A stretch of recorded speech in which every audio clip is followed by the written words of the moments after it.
আলা হযরত রাদিয়াল্লাহু তাআলা সফরের মধ্যে ইন্ডিয়াতে বেশিরভাগ ট্রেনের সফর হয় রেলের। এখনও রেল ওখানে প্রধান কি যানবাহন এবং খুব উন্নত মানের যানবাহন বর্তমানে। তো আলা হযরত রাদিয়াল্লাহু তাআলা ট্রেনে করে সফর করছিলেন। প্রতিমধ্যে মাগরিবের টাইম হয়েছে। কিসের টাইম? মাগরিবের টাইম। একটা মশলা জেনে রাখবেন, চলন্ত গাড়িতে কিন্তু ফরজ নামাজ জায়েজ হয় না। একটা গাড়ি চলমান, সেটাতে আপনি ফরজ নামাজ পড়তে পারবেন না। চলন্ত ট্রেনে, চলন্ত উড়োজাহাজে, চলন্ত বাসে ফরজ নামাজ পড়লে এটা আদায় হবে না।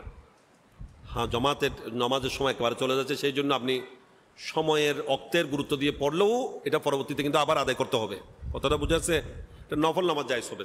তো আলা হযরত রাদিয়াল্লাহু তাআলা মাগরিব নামাজের সময় যখন হয়েছে, উনি নামাজের জন্য খুব বিচলিত হয়ে গেলেন।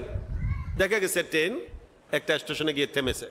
যারা ইন্ডিয়া সফর করেছেন ওনারা জানেন, ওখানে ট্রেন কিন্তু দীর্ঘক্ষণ থামে না।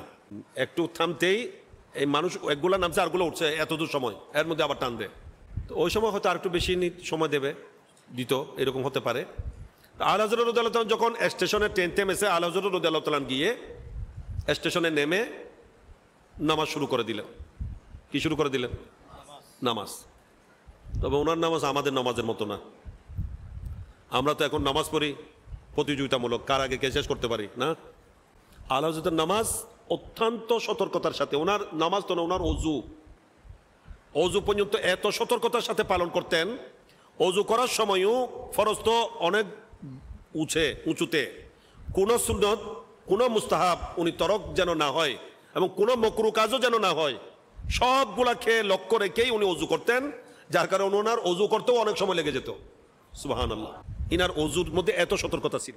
তো ওনার নামাজ কিরকম হবে? আবার আলা হযরত যখন মাগরিব নামাজে দাঁড়িয়ে গেলেন, সাথে যারা আছে ওরা বড় পরেশান হয়ে গেলেন যে হুজুর তো নামাজে দাঁড়িয়ে গেছেন, হুজুরের নামাজ তো অনেকক্ষণ লাগবে, এই ট্রেন তো রেল তো এতক্ষণ দাঁড়াবে না। এবং সেটা ছিল ব্রিটিশ আমল, যে একজন হুজুর নামাজ পড়ছে এই জন্য ট্রেন একটু দেরি করবে, এটা কি হবে? আলা হযরত নামাজের মধ্যে উনি অত্যন্ত খুশু হুজুর সাথে, দৃঢ়স্থিরতার সাথে, তাদিল আরকানের সাথে নামাজ আদায় করতেছেন। এমত অবস্থায় ট্রেন ছেড়ে দেওয়ার যেটা সাইলেন্ট বাজানো হয় সেটা বাজানো হলো। আলা হযরতের মধ্যে কোনো পরিবর্তন আসে নাই। ট্রেন স্টার্ট দিয়েছে, মানুষ সবাই উঠে গেছে, ট্রেন স্টার্ট দিয়েছে। দেখা যায় ট্রেন কিন্তু সামনে যায় না। ট্রেন স্টার্ট হয়েছে, সামনে যায় না। চালক বড় পরেশান হয়ে গেলেন, কি হলো? বলে যে একটু পিছনে দিয়ে দেখি। যখন ব্যাগ গিয়ে দিয়েছে, দেখা যায় ট্রেন খুব সহজে পিছনে যাচ্ছে। কতদূর পিছনে যাওয়ার পর যখন আবার সামনের দিকে টান দিয়েছে, দেখা যায় খুব সামনে সহজে যাচ্ছে। খুশি হয়ে গেল যে ট্রেন তো ঠিক আছে, হ্যাঁ, পিছনেও যাচ্ছে, সামনেও যাচ্ছে। কিন্তু সামনে যখন আস্তে আস্তে আবার আগের জায়গায় আসছে, ট্রেন আবার দাঁড়িয়ে গেছে, আর সামনে যায় না।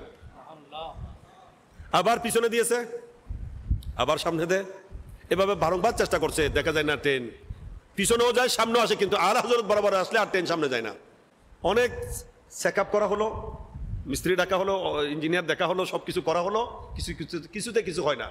এগুলা করতে করতে ওইদিকে আলা হযরতের নামাজও খুব শান্তির সাথে, দৃঢ়স্থিরতার সাথে নামাজ সমাপ্ত হয়েছে। আলা হযরত রাদিয়াল্লাহু তাআলা নামাজ শেষ করে যখন ট্রেনের মধ্যে বিসমিল্লাহ আল্লাহু আকবার বলে কদমে পাক রেখেছেন, এবার দেখা যায় ট্রেন সামনের দিকে চলমান।